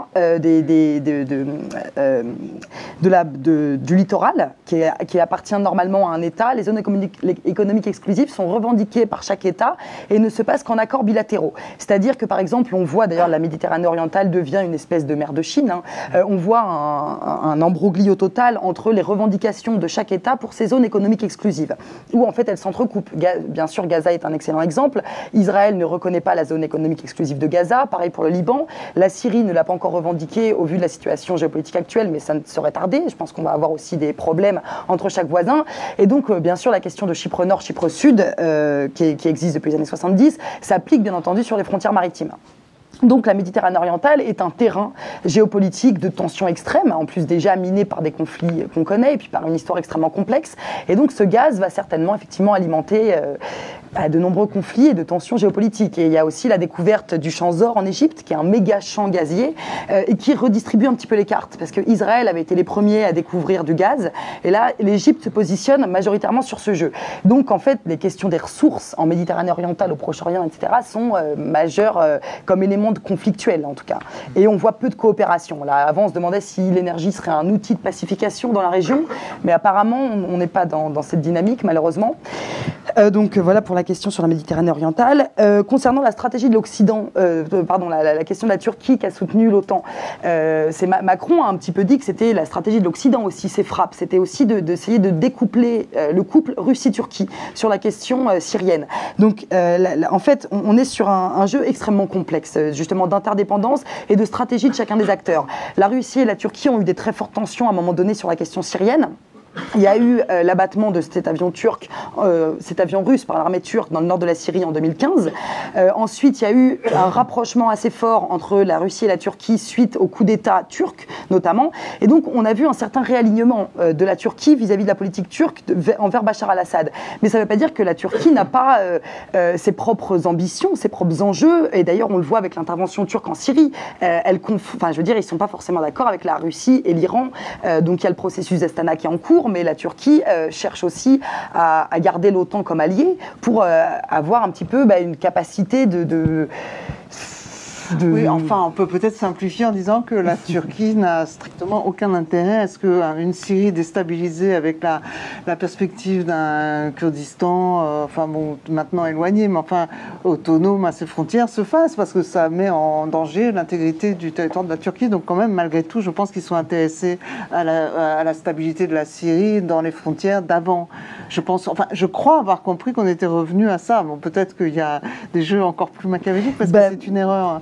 Non, je suis d'accord. Enfin, je pense que voilà, c'est extrêmement complexe. Quand on voit que la Turquie soutient l'OTAN à nouveau, donc elle s'éloigne en partie de la Russie. Enfin voilà, les jeux sont... de l'OTAN, elle soutient pas l'OTAN. En fait, elle était très proche de la Russie sur toute la politique, et puis là, elle se défait un petit peu de son allié russe face aux frappes occidentales. Donc, enfin voilà, c'est pas son... Enfin oui, c'est son allié. Enfin c'est un jeu assez complexe.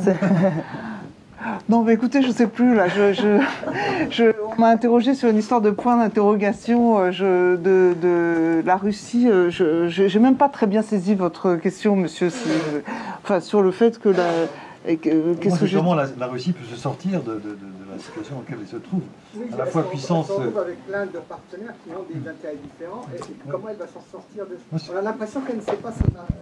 Elle n'a pas de plan, les multiples rencontres d'Astana, il y en a eu, ça ne semble déboucher sur rien. Et on a l'impression qu'elle y est allée, puis quel est l'horizon, je veux dire. On a l'impression, pardon, qu'elle s'est embarquée dans le conflit. Je crois qu'il y avait autrefois mais avec quand même une passivité de l'Occident manifeste. Passivité ? Ah bah oui. En dehors de Daesh, je veux dire, sur la question de Bachar el-Assad et de la Syrie, l'Occident... écoutez, c'est vous, l'Occident n'est plus passif, il y a des missiles qui ont été envoyés, et la question n'est pas plus résolue. Je crois que sur la question syrienne, j'ai plus tellement envie de faire de la politique en champ, parce que c'est une question que je trouve... extrêmement tragique, absurde, et je ne sais pas, enfin, je n'ai pas très bien compris, je ne comprends toujours pas je crois qu'il y a une question. Moi, je ne sais pas si j'interprète bien cette question. Que veut la Syrie ? Que veut la Russie ? Je veux dire, est-ce que quelqu'un voit comment elle va sortir ? Quelle solution elle veut pour la Syrie ? Je pense qu'il y avait... Je voulais juste citer un livre qui est très ancien, sur les États-Unis, mais c'était un bouquin qui s'appelait Gulliver empêtré. Et c'était la puissance des États-Unis qui se retrouvait finalement... dans un jeu de contraintes. Et en fait, c'est vrai qu'aujourd'hui, si je traduis ou interprète votre question, c'est vrai que la Russie, dont on a l'impression qu'elle est puissance dominante ou qu'elle joue un rôle majeur aujourd'hui sur la Syrie, et plus largement au Moyen-Orient, mais tout particulièrement sur la Syrie, on sent bien que le jeu des contradictions est tel, avec la Turquie, avec l'Iran, avec Israël, avec les États-Unis, que la question pour les Russes, c'est comment est-ce qu'ils peuvent sortir de quelque chose qui pourrait, à terme, être un piège. Je crois que c'est un peu ça le sens de la question. Et c'est, à mon avis, c'est une question centrale aujourd'hui. Et voilà. Donc, si vous avez quelques éléments à moins que vous ne vouliez aller sur ce terrain. J'en sais rien. Je ne suis même pas sur place pour...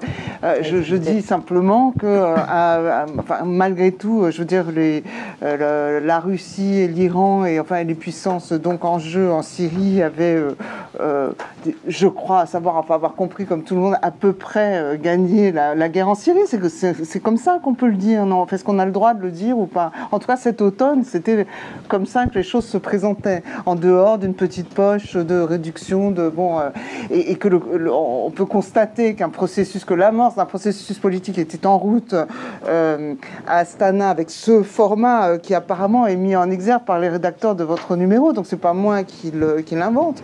Et donc cet alignement Iran, Turquie et Russie, et que ce format d'Astana, puisqu'on a parlé d'un format d'Astana, peut-être qu'il sera relancé à un moment donné, était, semble-t-il, une alternative au processus de Genève qui, lui, était quand même assez défaillant et commençait à patiner dans la semoule. Bon, c'est comme ça que j'ai compris les choses. On revient aux céréales. Ouais. Pardon?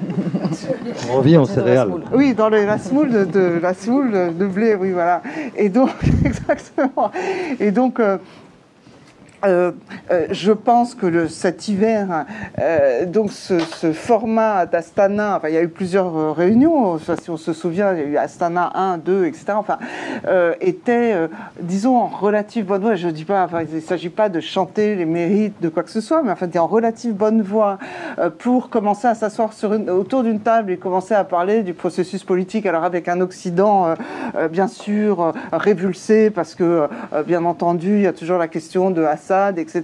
Bon, la question du maintien de Assad ou de son départ négocié, parce qu'après tout, on ne sait pas très bien ce qu'il en était. En tout cas, je constate que il y a eu un moment donné dans cet hiver, au moment où le processus d'Astana a commencé à se mettre en place et a montré quand même une certaine, je sais pas comment l'exprimer, enfin oui, effectivement, une certaine avance sur l'Occident, sur le camp occidental, dans le règlement de la question syrienne. C'est-à-dire qu'apparemment, il y avait le début de quelque chose, d'un processus.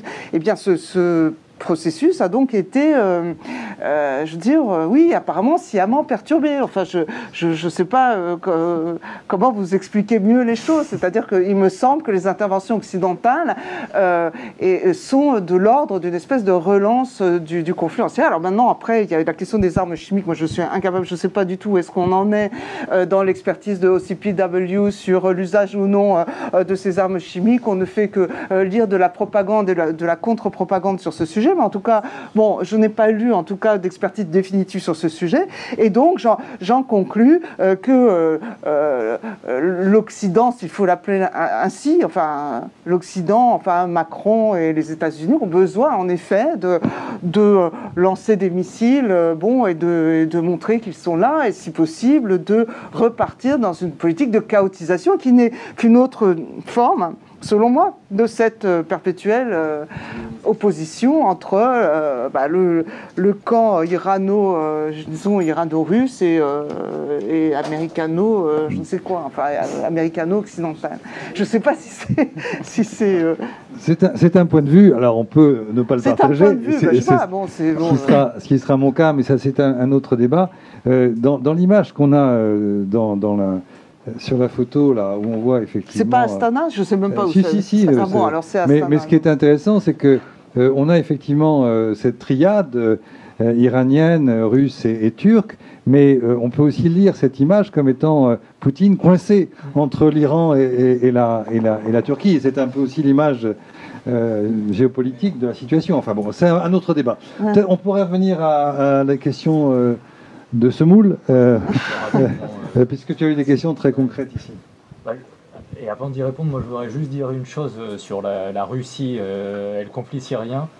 C'est que vu de France, je suis toujours un peu surpris qu'on ne regarde pas à quel point dans le tâtonnement, la fatigue, le questionnement et le sujet de la suite, à quel point la variable économique joue. C'est que ça a quand même coûté pas mal d'argent à la Russie, cette intervention et ces aides et ces soutiens vers la Syrie, et que vu de Moscou et avec les intérêts nationaux russes, le coût budgétaire quand même de ce que ça représente depuis 3-4 ans, je le dis sans garantie, mais je serais étonné de savoir que ça ne rentre pas pour beaucoup dans le questionnement sur la suite à donner. Parce que la variable économique, ça reste quand même souvent ce qui fait aussi plier des positions. Sur les questions posées céréales, alors je suis désolé de vous dire, mais il n'y a pas de blé OGM dans le monde, c'est pas encore possible puisque le génome du blé n'est pas complètement percé, donc il n'y a pas de blé OGM dans le monde, ça n'existe pas, tout simplement. On peut avoir un maïs OGM, on peut avoir du soja OGM, c'est surtout le soja en fait qui est concerné, mais en gros vous avez du maïs et du soja OGM dans les Amériques, hein, je fais simple, okay. Un peu en Espagne, pas beaucoup.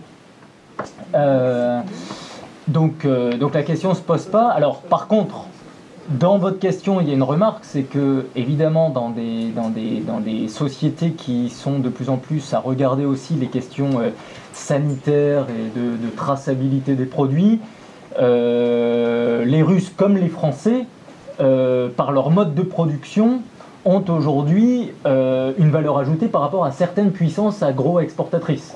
Maintenant, si on veut vraiment regarder la qualité sanitaire des céréales proposées aujourd'hui à l'international, les céréales européennes et françaises sont largement au-dessus des céréales russes. Pas juste pour la production en tant que telle, mais aussi pour toutes les étapes logistiques que j'ai décrites, puisque les conditions ferroviaires notamment et climatiques en Russie et autour de la mer Noire sont un peu moins optimales qu'elles le sont en France ou en Europe. Et puis par rapport à la question monétaire, vous avez raison, j'aurais dû en parler parce que ça explique beaucoup de choses aussi dans les comportements d'achat des pays. Évidemment les cours des monnaies. Maintenant les échanges mondiaux alimentaires et céréaliers se font en dollars, donc les appels d'offres sont en dollars. Ce qu'on voit pointer depuis 5 à 10 ans, c'est des tentatives, et notamment dans l'axe Russie-Égypte, d'essayer de faire en place quelques contrats en monnaie nationale respective, parce qu'à la fois la livre égyptienne et le rouble ont été particulièrement affaiblis ces derniers temps. Actuellement, la Russie et l'Iran ont des discussions aussi un peu de ce type, mais c'est sur des volumes qui sont relativement marginaux par rapport à l'ensemble du commerce céréalier. Et par rapport à ce que vous posez comme question, ça me vient un élément que j'aurais voulu mentionner un peu plus tôt, donc j'en profite, c'est qu'il ne faut pas perdre de vue que depuis le début du siècle, Moscou et Kiev, mais aussi avec le Kazakhstan, il y avait l'idée de créer une OPEP du blé, une OPEP des céréales, capable de peser sur les marchés internationaux, parce que quand vous mettez notamment Russie-Ukraine aujourd'hui en blé, maïs, orge et même tournesol, et de plus en plus en sucre, aujourd'hui avec la betterave, autour de la mer Noire, vous avez une production colossale. Encore une fois, c'est pas nouveau, hein, les théories géopolitiques du Heartland qui tient cette zone du monde, contrôle le monde, c'est aussi basé par la force agronomique de ces sols qui sont extrêmement productifs et généreux avec l'activité agricole. Donc ce projet d'OPEP des céréales qui avait été fortement réactivé diplomatiquement en 2012-2013, a volé en éclats évidemment avec le conflit en Ukraine. Maintenant, rien n'est écrit sur le fait que dans les années à venir, pour différentes raisons, ce soit rétabli. Il y a aussi une chose qu'il faut bien comprendre pour ne pas surestimer non plus le rôle de l'État, c'est-à-dire l'État par rapport à la production et au commerce alimentaire et céréalier, il est là comme incitateur, accompagnateur, booster, facilitateur. Maintenant, ce sont les acteurs du secteur privé qui font le commerce international de ces produits. Les céréales russes aujourd'hui sont commercées par les grandes compagnies internationales céréalières, dont certaines sont américaines. Voilà. Cargill est très présent en Russie aujourd'hui, mais c'est vrai, ça fait 150 ans que c'est la réalité, c'est que c'est ces compagnies qui font une grande partie des choses.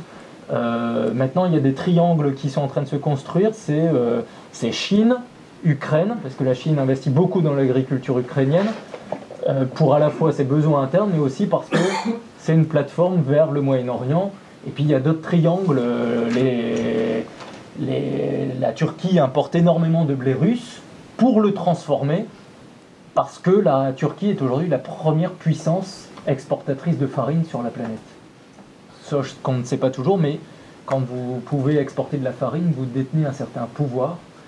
Et là aussi, il suffit de regarder à quel point dans les stratégies de conquête territoriale et de captation de ressources pour générer de la valeur économique, etc., comment Daesh a opéré autour des questions et énergétiques, mais aussi hydriques, en étant le long du Tigre et de l'Euphrate, et céréaliers, en étant à l'est de la Syrie et au nord de l'Irak, qui sont les deux zones de production agricole et céréalière du Moyen-Orient, ça ne répondait pas au hasard.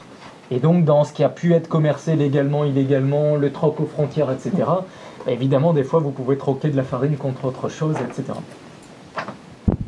On repart. Voilà, une question. Oui, bonsoir. Une question rapide. Je ne sais pas si vous avez la réponse. C'est une question que je me suis posée déjà à plusieurs reprises. Je ne trouve jamais la réponse concernant la capacité des détroits turcs. Bon, si on regarde au point le plus étroit, les Dardanelles, ça fait à peu près 1 kilomètre de largeur. Donc quand on est à la barre d'un navire de 200 000 tonnes, c'est pas très large. Est-ce qu'on entrevoit dans un futur proche ou lointain une possibilité de saturation des détroits turcs? Une autre question? Monsieur, allez-y. J'enchaîne sur le Je vous en prie, relancez. J'avais une question par rapport. Je vous remercie. Je vous remercie. Je me demandais par rapport au Kurdistan irakien, sous quel contrôle est-il? C'est une question difficile. C'est une question très difficile. Et je voulais rajouter, si je peux me permettre, un point.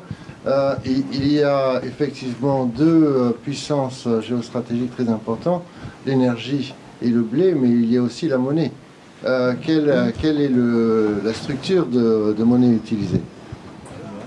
Dernière question? Je ne sais plus le nom de la convention. C'est encore une question? C'est pas Montego Bay, ça c'est les... Une fois, deux fois? Dernière question ici avec madame. B, ça commence par un B. Alors ça sort un peu du cadre de la région que vous avez, dont vous avez parlé, mais il y a aussi un accord entre la Russie et le Golfe Persique, genre, entre les exportateurs de pétrole. Et je voudrais savoir votre opinion sur comment est-ce que la Russie elle va gérer les relations de plus en plus chaleureuses avec l'Iran d'un côté et l'Arabie Saoudite de l'autre côté. Si... Bien, on revient une dernière fois vers vous. Bonne question. Vous commencez. Allez-y. Rapidement, sur les détroits, il y a un projet qui est lancé de creuser un canal pour désengorger un peu le passage des détroits. Oui, le Bosphore. Et ce canal est un projet titanesque. Moi, quand j'avais vu un peu sortir ce projet, je m'étais fait la remarque sur la question de l'intensification du nombre de bateaux. De toute façon, c'est spectaculaire quand on survole. Mais c'est vrai qu'il y a beaucoup de bateaux aussi céréaliers qui transitent et qui peuvent transiter de plus en plus. Et je ne sais plus le nom de la convention qui régit le passage dans Montreux. Montreux, voilà. Mais le passage est gratuit. Le passage est gratuit. Jusqu'à preuve du contraire, pour l'instant, dans le projet du canal creusé, rien n'a été indiqué sur la gratuité de ce passage. Donc c'est à la fois peut-être un désengorgement pour fluidifier du trafic, mais c'est aussi un monnayage par rapport à une rente de passage autour peut-être de production stratégique. Et là, la compétitivité du blé russe peut être altérée. Donc il peut y avoir demain peut-être un peu de monnayage entre Ankara et Moscou pour permettre aux bateaux qui passeraient par ce nouveau sillon peut-être de payer une taxe ou de ne pas en payer en fonction de deals sur d'autres sujets. Alors je vais ajouter un petit mot sur la question de ce canal. En fait, ce canal, c'est un grand projet. C'est ce qu'on appelle un méga projet qui est un petit peu quelque chose qui est très géopolitique et très symbolique pour Erdogan. Donc c'est aussi une représentation de sa puissance au niveau international. Donc en fait, il contournerait les deux détroits. Comme ça en trace occidentale. Donc ça permettrait effectivement de ne plus passer par les détroits, parce qu'ils sont totalement engorgés. Et d'ailleurs, la Turquie a refusé le passage de gaz naturel liquéfié via les détroits, parce que en fait, ça commence à être complètement saturé, et ça touche pas que la Russie et la Turquie, à tous les pays du pourtour de la mer Noire. Donc ça touche aussi beaucoup d'autres pays, notamment la Géorgie, l'Ukraine, la Moldavie... Bulgarie, Roumanie. Voilà pour cette question du canal. Après, c'est un grand projet qui a été... On en parle, mais pour l'instant, il n'y a pas encore eu... c'est encore à l'état de projet, voilà, mais c'est pas encore lancé. Il y a un horizon, même pas. En ce moment, en Turquie, tout est à horizon 2023. Hein. C'est pas difficile, c'est le centenaire de la République turque, donc absolument tout est à horizon 2023. On verra ce que ça donne, est-ce que c'est faisable. Il y a aussi toute la question environnementale aussi, qui sont de plus en plus importantes. La société civile turque est de plus en plus en éveil, donc les questions environnementales posent beaucoup de soucis aussi. Donc c'est une affaire à suivre, ce canal est encore en question. Sur la question d'en ce moment qui gouverne le KRG, je n'oserais pas vous répondre. C'est comme la Syrie, c'est des enjeux extrêmement complexes. Je ne saurais pas vous répondre, il y a des spécialistes du Kurdistan dans la salle, mais je m'attarde. On a fait une controverse sur le sujet il y a quelques semaines, et c'est sur notre site dont vous avez une vidéo. Vous avez une vidéo qui vous aurez peut-être la réponse, je ne sais pas. Voilà, je m'attends. Des amis kurdes, des chercheurs kurdes qui ont parlé de tout ça, donc il y a sûrement des éléments de réponse. Je n'irai pas m'aventurer là-dessus. Et alors pour la question des rapports entre Aramco donc, et la Russie, alors moi c'est vrai que là j'avoue, pareil, hein, je sors aussi de mes compétences. Donc en fait on est sur des stratégies extrêmement complexes entre différents acteurs. Donc la Russie va aussi bien se rapprocher de la Turquie, de l'Iran, de l'Arabie Saoudite, même si ils ont des rapports conflictuels entre eux. Enfin en fait on voit ça partout d'ailleurs aujourd'hui au niveau des relations internationales. Il n'y a plus de grande logique, il n'y a plus de blocs. En fait, on voit que voilà, on est dans une complexification, une intensification des rapports et aussi sur absolument tout type de ressources, d'enjeux. C'est complètement éclaté. Donc, je ne saurais pas vous répondre sur les rapports de la Russie avec l'Arabie Saoudite. Je suis désolée. Mais enfin, il y a l'article d'Igor Delano qui est dans le numéro que vous trouverez pour. Il faut acheter le numéro. C'est une bonne conclusion. Voilà, le numéro est en vente ici. Et voilà. Vous n'avez rien à rajouter ? Non. Non. Bien, bah écoutez, merci infiniment. Merci infiniment.